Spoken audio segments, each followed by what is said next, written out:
The Nike Alphafly 3 is the shoe of marathon world records, and it's been my go-to racing shoe. But what if it's not actually the fastest racing shoe anymore? Because in this really interesting running shoe study, another shoe seemed to be outperforming the Alphaflys, and it's this one, the Puma Faster Nitro Elite 3. And this super hyped shoe has been sold out almost everywhere, but I finally managed to get my hand on one of these. And I can't wait to try them out, and I will put both of these shoes through my full-on testing protocol to find out if the Alphafly is still the king or if the Puma is the new fastest road running shoe out there. The 5 categories I will be testing them in is price, weight, comfort, how they affect my running stride, and finally pure performance in my lab on the treadmill, where I found out which shoe really makes running at the same pace feel easier. Let's start with price, and the Alphafly comes in here in Norway, where I live, at $370. Ridiculously expensive, but this is almost as expensive. It comes in at $360. So a slight win for the Puma in the first category. I really wished good shoes were less expensive. Let's move on to weight, which is of course super important because during every single run you lift your shoes thousands of times. So every single gram actually matters. And just by holding these, I have a feeling that this might win this run as well. Let's see. 193 grams. Yeah, that's lightweight. Now let's compare with the Alphafly. 228. So that's a quite clear win in the weight department for the Pumas. But did all of that weight shaving come at a price? Because you can see the upper is so thin on this, and will it affect the comfort, which is the next category we'll be testing in. First meters running in the Puma Faster Elites, and yeah, they really do feel special, super springy and fast, but also a bit unstable and maybe a bit weird to run in. Let's try them out some more.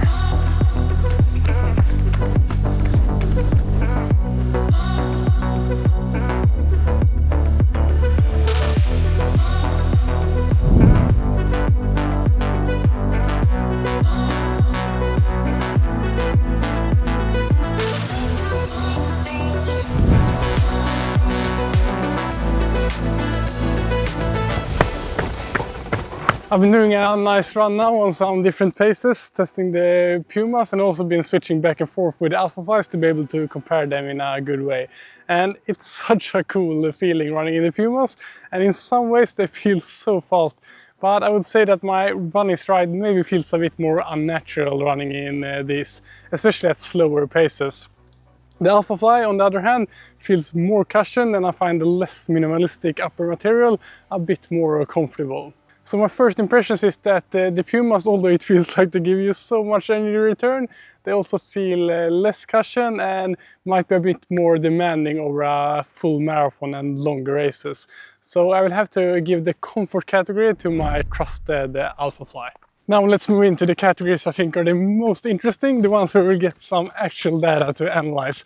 But before we do that, I want to say that this video is not sponsored by either Puma or Nike. I bought both of these shoes myself and want to keep the comparison as fair as possible. But that being said, I want to give a huge thanks to the actual sponsor of this video, that is Coros. And their gear is going to be super helpful for doing all of these tests.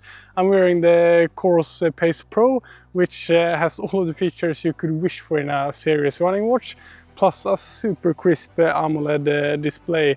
I'll also be using their great heart rate monitor for super reliable data, and I will be using this one, the Coros Pod, and I will use it together with the watch now for my next test, where I will measure how each shoe affect my running form. And the test is simple, but you get so much interesting data on your running form from this running form test. So I just clip this one to the back of my pants. And then I just start up the test here on the watch, which makes you run 5 minutes as a warm-up and then 5 minutes fast.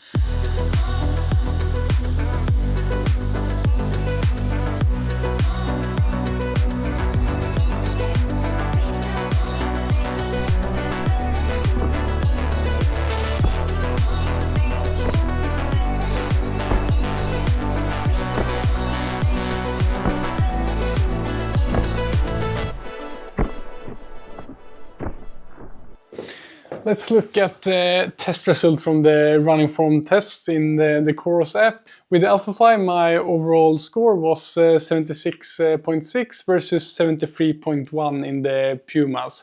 The Alphafly gave me just a little bit higher leg stiffness and slightly lower ground contact time. And that lined up with the feel that I had when I was out running, that it felt a bit more natural running in the Alphaflys.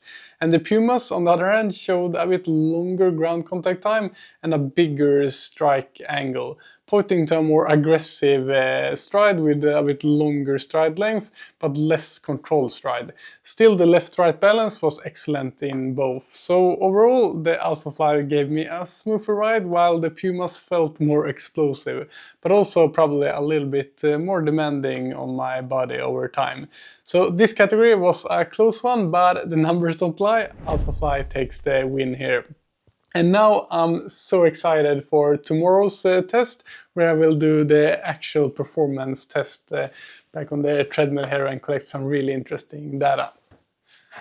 My testing protocol is pretty straightforward and simple. I'll be running 4 intervals of 5 minutes each. I'll be switching shoes between each rep, and then I will be taking blood lactate measurement after each interval, and also of course checking my average heart rate for each interval. And for accuracy, I'm using the Coros heart rate monitor, which is my go-to for all of my training and racing, since it's way more comfortable than wearing one of those old school chest straps, but it still gives you really good accuracy. Now, of course, in a workout like this, heart rate and lactate naturally tend to creep up as you get deeper into the session, which could unfairly favor the shoes I wear first, which would be the Pumas for this test now. But to counteract this, I will do the exact same workout in the afternoon today, but then I will start with the Alphaflys.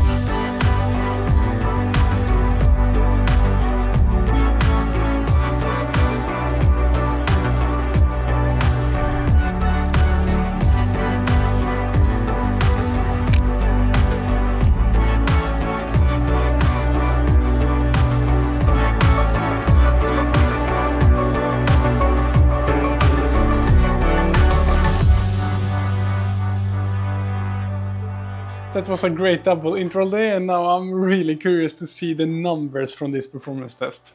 Inside of the Coros training hub here, I can select all of the intervals and get the average heart rate for each, and I also added in the blood lactate readings here. And with the Puma Fast R, my average heart rate was 148 and a blood lactate of 2.2 millimoles compared to 149 and 2.8 in the Alphafly.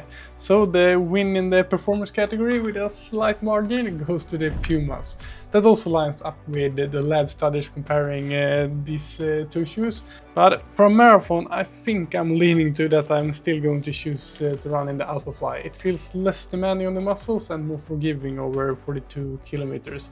But for shorter road races, I'll probably go with the Pumas. They feel incredibly fast and explosive, and for this test I'll crown them as the overall winner.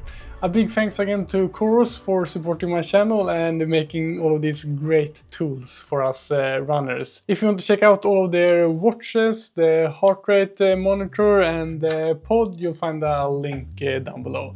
Train smart, have fun, and I'll see you in the next video.